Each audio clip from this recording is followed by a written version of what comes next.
পটুয়াখালীর লাউকাঠি ইউনিয়নের বাসিন্দা হাসান মতিউর রহমান, স্থানীয়দের কাছে যিনি পরিচিত মতি ভাই নামে।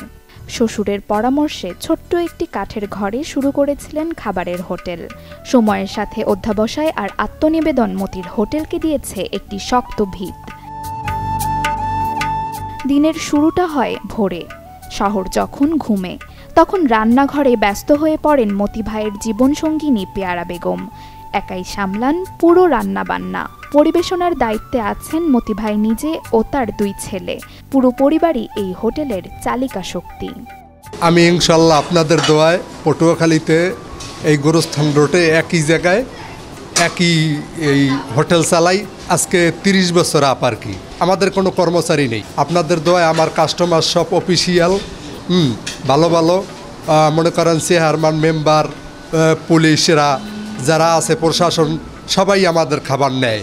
পরিষ্কার পরিচ্ছন্ন এবং সর্বদিকে ঘরোয়া পরিবেশে আমাদের রান্না হয় এবং আমাদের হলুদ মরিচ আমরা নিজেরাই কোটাই। আলু ভর্তা বানাই, ডিম বেজি, ওই গোশ বাজার দিয়ে আনে, সেই পাক করি, আমি নিজেই আর কি রান্না করি।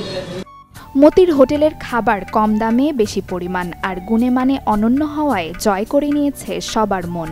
ধনী গরিব, চাকরিজীবী, দোকানি সব শ্রেণীর মানুষই খেতে আসেন এই হোটেলে।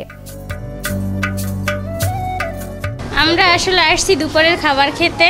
খাবারটা খেয়ে আমাদের খুবই ভালো লাগছে এবং আমরা ঘরোয়া পরিবেশে খাইছি। তারপর পাকটাও খুব ভালো হয়েছে। এই তো এই জায়গায় আসলাম যে খাওয়ার মানজান ভালো এবং খাওয়ার ডিসিপ্লিনও ভালো হইতে আছে এবং পাকশাকও ভালো এবং দামও কম নেয়। স্বল্প মূল্যে এখানে খাবার পাওয়া যায়, যে কারণে মানুষ এখানে অফিস আদালতের লোকগুলো বেশি পরিমাণে এখানে খেতে আসে। আমার বাচ্চা হসপিটালে পটুয়াখালীতে, আমি ওখান থেকে আর হোটেল আছে, তারপর আমি হেঁটে আসছি এখানে খাবার এখানে খাইতে। আমি আরও বেশ কিছুদিন আগে এখানে খাইছি। এখানে খাবারের মান অনেক ভালো। পটুয়াখালী শহরের সব হোটেলেই আমরা কম বেশি খাওয়া দাওয়া করি, কিন্তু এখানে গরুর মাংসটা সর্বোচ্চ বেস্ট। প্রতিদিন প্রায় 40 থেকে 50 হাজার টাকার খাবার বিক্রি হয় এখানে। 40-50 হাজার টাকা বেশি থাকে আর কি। আমার ঘর ভাড়া, কারেন্ট বিল মিলেই জিলে দিয়ে টু জেড দিয়ে মানে কম ব্যবসা করি, সীমিতভাবে যা থাকে এদিকে চললে ফিরিয়ে থাকতে পারি ইনশাল্লাহ। এই পরিবারে আমাদের লোক 5 জন আমরা আর কি এটার পিছনে পরিশ্রম করি। যে এটা খাইয়ে পড়িয়া ছেলে মেয়েদের লেখাপড়া করাইছি এবং মনে করেন নিজে কিছু মোটামুটি খাইয়ে পড়িয়ে ভালো আছি।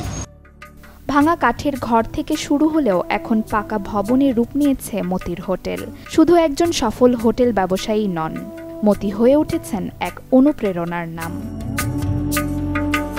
Desk report, channel 24।